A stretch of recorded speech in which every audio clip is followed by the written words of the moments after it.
I can't breathe because I live in a society that is hunting Black Americans down.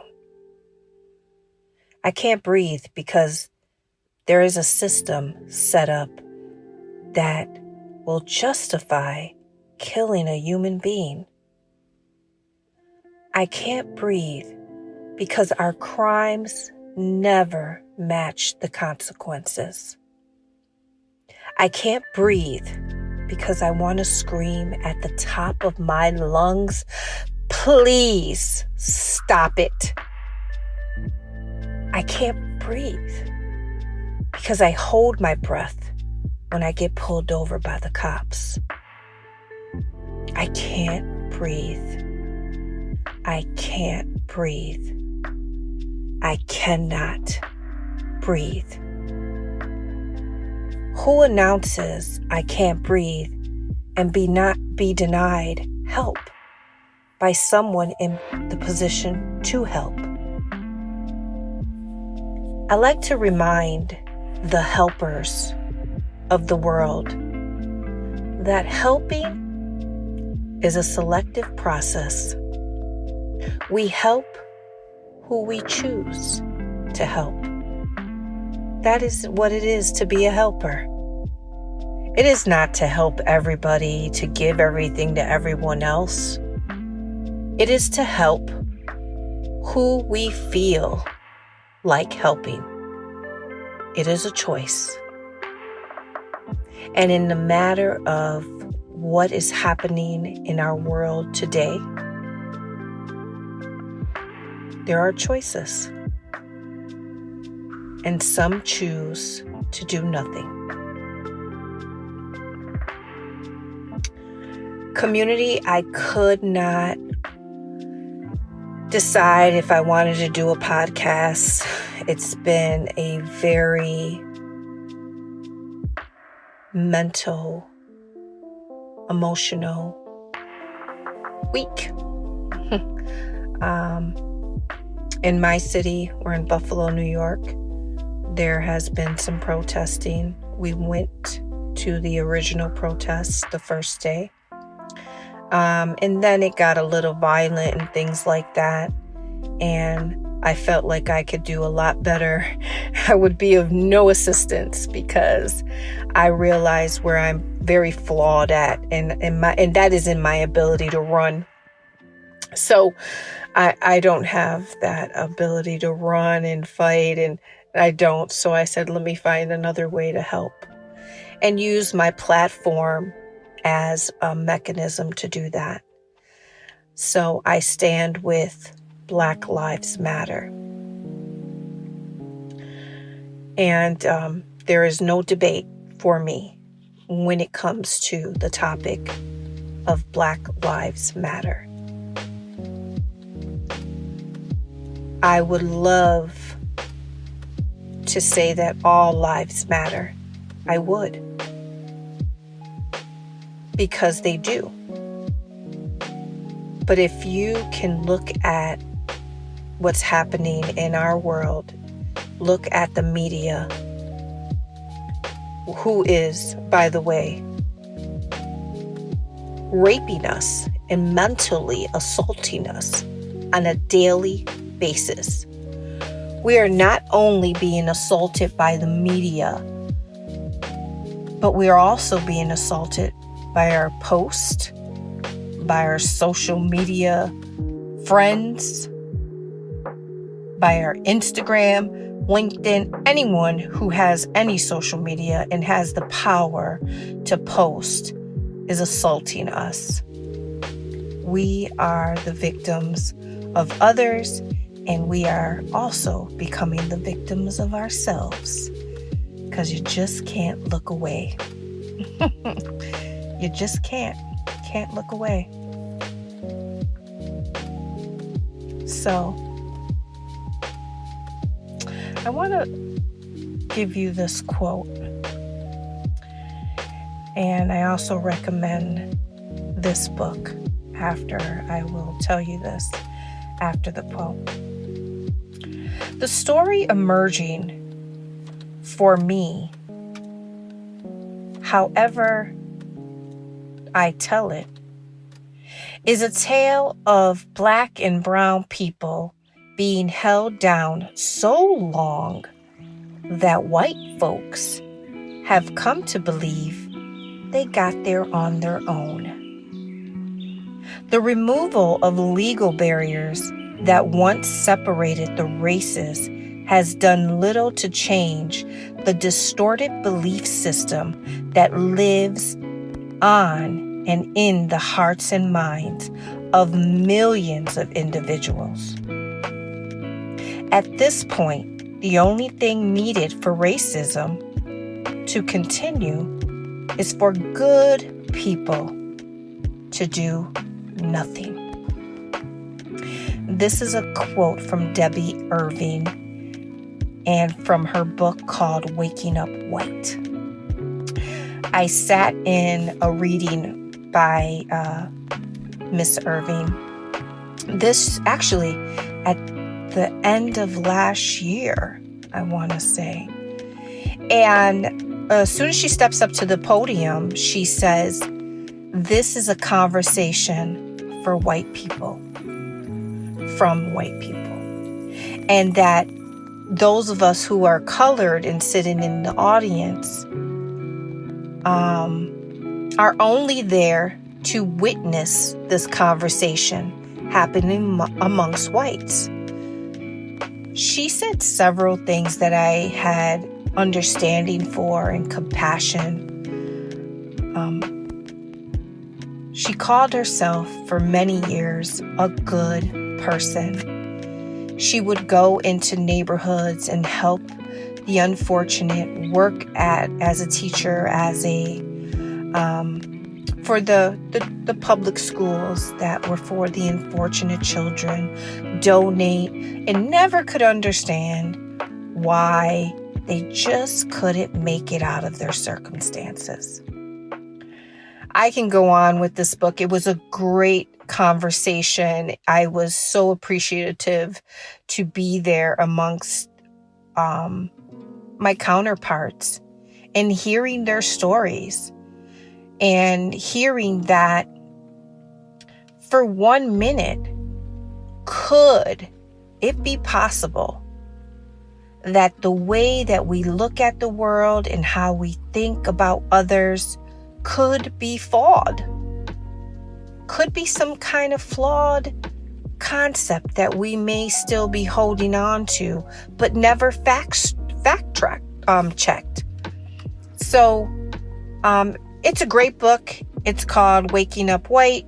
It's by Debbie Irving. There's also another one out called White Fragility. I am not sure who the author of that book is, but it is something that's pretty popular these days. So I recommend that as well. You know, I think for anyone to move forward, you have to have something to pull you forward. You have to have some information. So here's a great place to start.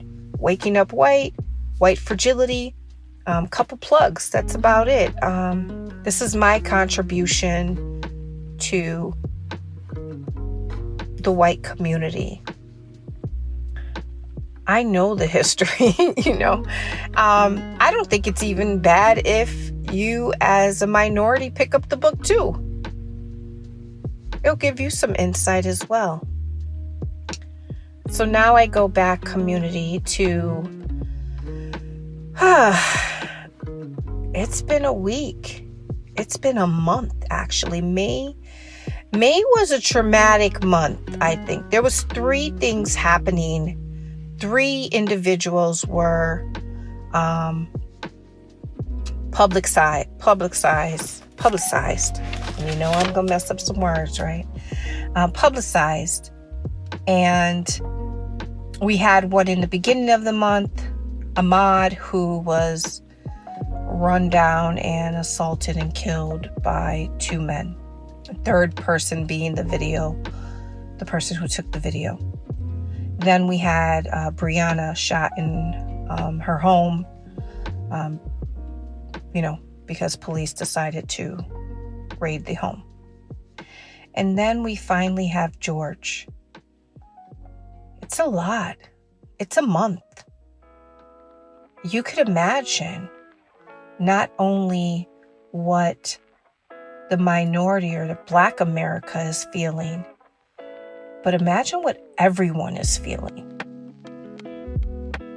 What we are going through COVID-19, and we have restrictions. And then in my community, and I know it's happening in other communities, now we have curfews. So on top of the restrictions that we already had, now we're put on a curfew. And I like to call that double punishment.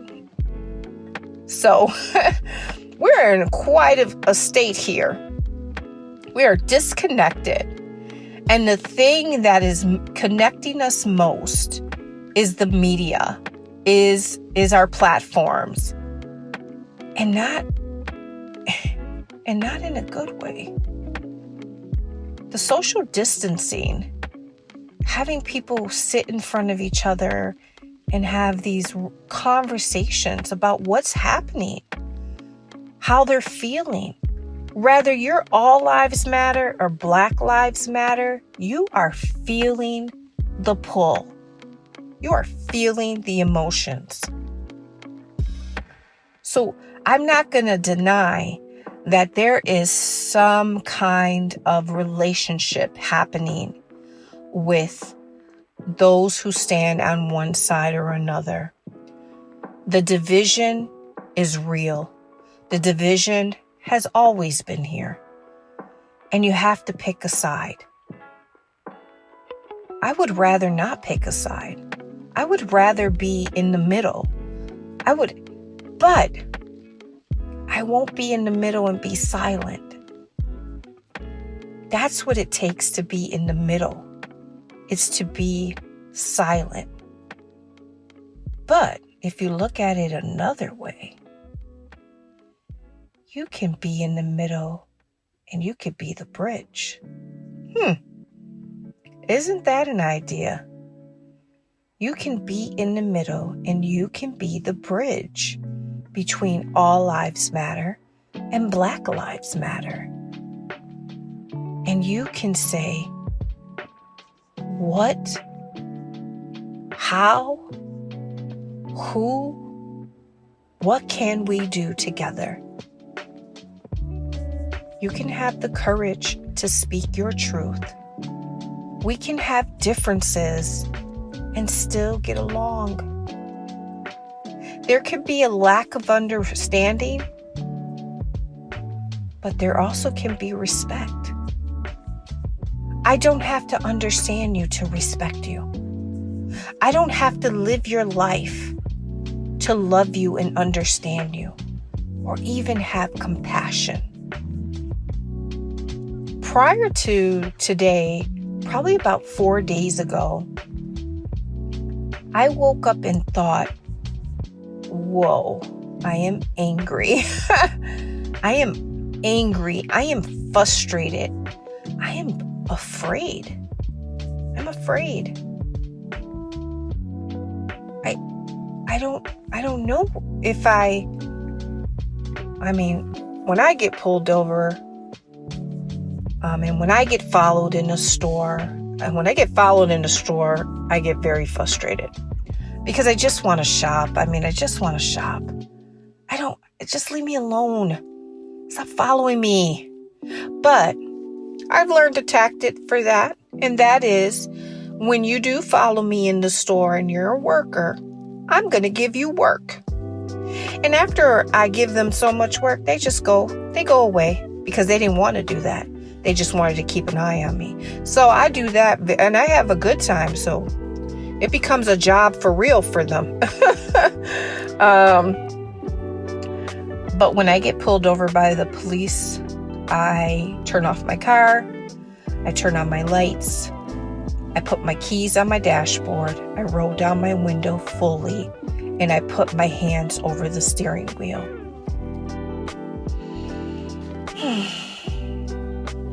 I don't know if all of you do that, but I do. And by chance, if they tell me to get out of the vehicle, I'm probably going to piss on myself. But I try to be as sweet and I try not to give them any reason to take my lights out. And I've taught this to my children. For minority parents, this is called the talk. And it's not the same talk about sex. This is the talk about survival. When my son was little, very little, could be 1, 2, most of his life, I say, what's the rule of the nation? And he would say, it's self-preservation. And by any means necessary, preserve yourself. Make sure you come home. That's all you have to do. Make sure at the end of the day, you come home. So that was our motto in our home. What is the rule of the nation? Self-preservation. I can't even tell you where I got that from. Maybe my father said that to me as well. I don't know. He said several things in my life. And so he might have said that. If it wasn't him, I got it from somewhere because I said it to my own children. And that is the talk. I lived in a neighborhood that is predominantly white and middle class kind of neighborhood. It's not the suburbs. We are city folk. But it is the urban artsy area. And we have people here who would have rather us not lived here. And there was time when my son was hanging out with his friends and they were predominantly white. I had to tell him, remember, you are not them. You can't get away with things like that. If the police come to you, you have to do what they say. Do not argue with them. You would think in 2000, and I don't have to have this conversation, but I do. I have it with my daughter. She even wrote, and she went to one of the best schools in the city. And she wrote a poem, amazing. She's an artist though. And in her poem, she talks about being afraid to drive. She said she's afraid to drive because if she got pulled over, she's like, I got to put my hands on the steering wheel. I got to put all the things that she has to remember in the panic of getting pulled over. Keep my license where they can see him and no movement, ask permission. She's like, this is traumatic. I'd rather walk. But that can happen as well when she's walking. So, and especially walking in a neighborhood that she does not, or the community feels she does not belong in. It's been tough. It's been tough being a mother of Black men. And it's been tough being a mother of an Afro-Latina. And we are both Afro-Latinas, and my sons are Latinos. And that part doesn't matter. It does not matter that I'm an Afro-Latina. All that matters is originally I am Black. That's it. Point blank. I know that. I know that in my own city. When I go to like New York City, it's not that apparent, people out the blue just start talking Spanish to me. So it's very apparent here. And that's the price to pay to live in a place that is predominantly white. That's kind of the price. And one of the things, I'm going to go right back to Debbie Irving in the book she wrote. One of the things she talked about was that how lonely it is for someone to make it out of the hood, we'll call it. Well, that's what it's called, the hood. To make it out of the hood and to find themselves in a place that really middle class or upper middle class people are, and you're lonely. You're lonely. In the hood, you got your neighbors, you got people that look out for you, your house, wave, hey, how you doing? They're friendly. But when you move into somebody else's neighborhood that has a predominant color there, they're not friendly. Not at all. And they might be in the beginning, but once you do something like run over their grass, forget it. You're done. They will shit on your name and group think and everybody that comes. It has been an experience. And still at Rise, you don't let that stop you. You don't. You keep moving forward. You keep moving forward until something for real can stop you. Like a police officer who can end your life at any moment because he could. End your life because he could.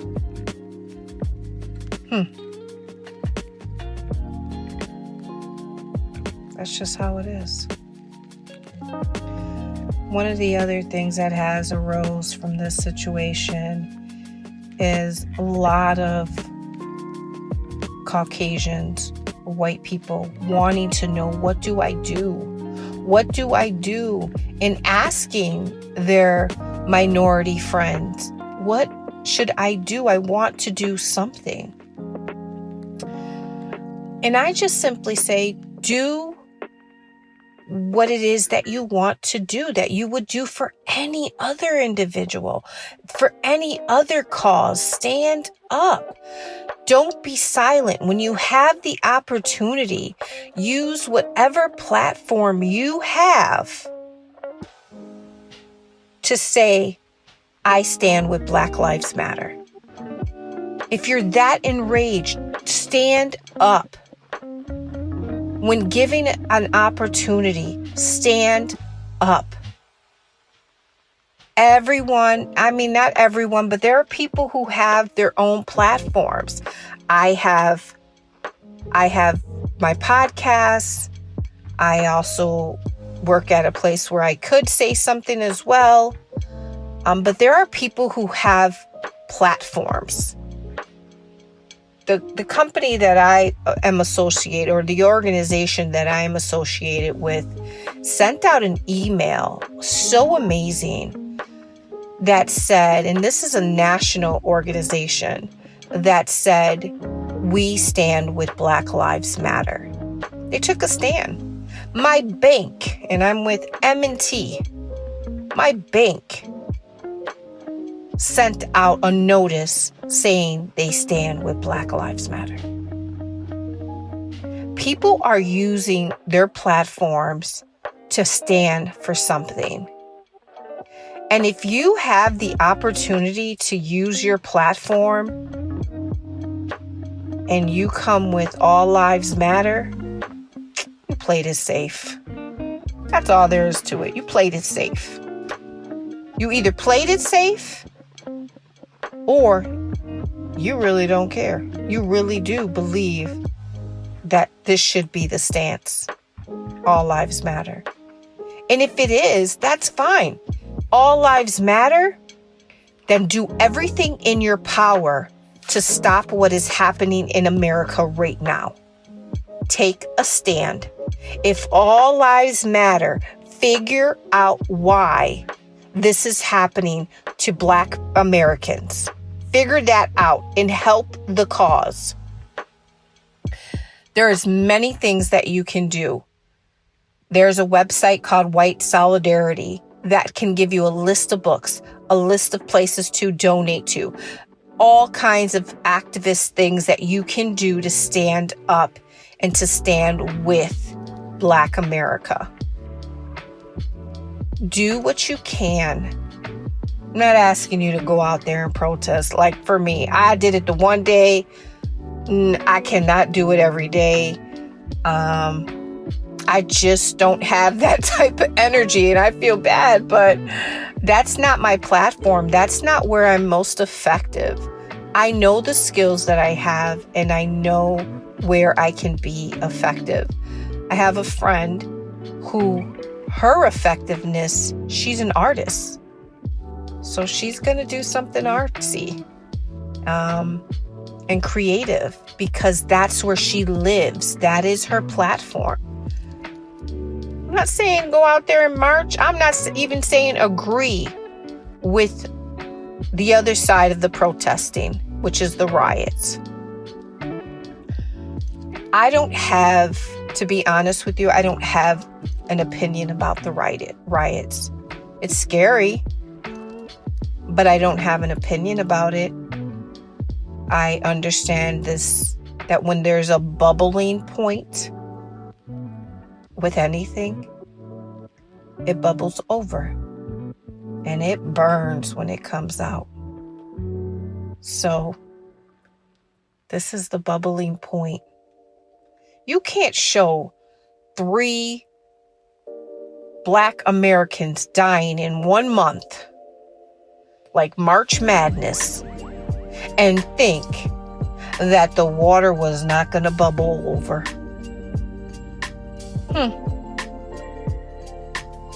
COVID didn't even matter at that point. But I would say to you that consider, if we looked past what the media and social media is feeding us, if we look past that, what is really going on? What are we really fighting about? What is the division really about? Why do I have to take a side here? Why can't I be the bridge? Why can't we be together? Ask that. Ask that. And trust me, you're going to find out the answer. Look further than what is in front of you. Look past what is in front of you, because what they feed you is not always healthy for you.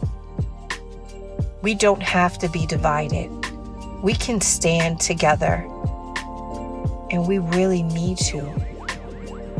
We are at a time and a point in our society that we need to stand together, because if we don't, we're going to all fall. All of us. What happens to Black America, if that can happen in Black America and we can be desensitized for what's been happening in Black America, imagine what can happen to you. You think that the shoe won't turn? You think after, let's say we wipe out all of Black America. Let's say we wipe it out. Do you think you're safe? I don't think so. You're lucky that they have someone. It's the them and us. There's always going to be a them and us. So remember, if they wipe out all of Black America, you're next. You're not safe. You're next.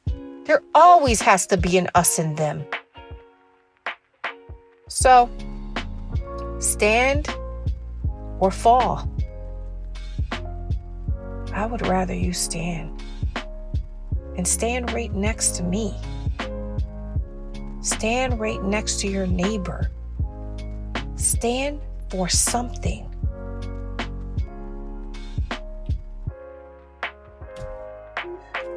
Well, relationship spectrum, I don't want to go on a tangent. I did, though, feel that I needed to speak. I wasn't even going to do a podcast. My podcast usually comes out on Wednesday. But I said, I have to have a conversation about this. Just like the rest of my episodes. Parts of it is my opinion. A lot of times I like to add some facts to it, and you can check them. But this part of this is my opinion. There are some real things happening. And you have to make a real decision. And I hope that you make a decision to be a part of the change. And I hope that when you say you're a good person, it's because you spoke up for what was right, not because you stayed silent, not because you donated, because you took a stand. So if you're going to be a good person, be the good person that stands for something. I thank you for joining me this evening, and I look forward to talking with you again. And we'll get back to our regular scheduled program. But right now, I think I need to address what's happening today. Talk to you soon. God bless, and stay safe.